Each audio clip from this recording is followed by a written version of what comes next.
Inilah suasana rumah 3 bocah asal Palembang yang melakukan aksi mudik lebaran bersepeda di Tangerang, Banten. Ketiga bocah tersebut tinggal di Lorong Pangeran Marto, Kelurahan 19 Ilir, Palembang. Aksi Okta, Ijal, dan Aang ini sempat menghebohkan warga Pelabuhan Merak, Banten pada Kamis malam lalu dan juga sempat mengejutkan keluarga dari 3 bocah asal Palembang tersebut. Pasalnya sang nenek yang tidak menyangka dengan aksi mereka mudik bersepeda ke Tangerang menemui orang tuanya. Ia juga merasa sangat khawatir dengan keselamatan mereka. Namun setelah mendapat kabar dari media televisi dan viral di media sosial, nenek Era yang kesehariannya membuat mainan anak-anak ini agak sedikit lega. Karena ketiganya telah sampai di tempat tujuannya untuk menemui ibunya di Tangerang, Banten. Dari keterangan nenek Era, bahwa ketiga bocah tersebut memang sudah putus sekolah dan kesehariannya merupakan buruh serabutan.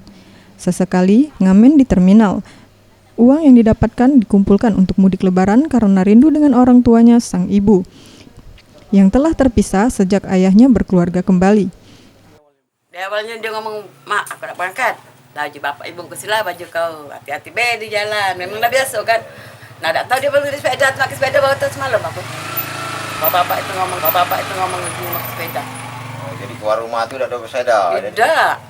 Dia nyari masak. Sabtu. Iya. Tim Liputan Sriwijaya TV.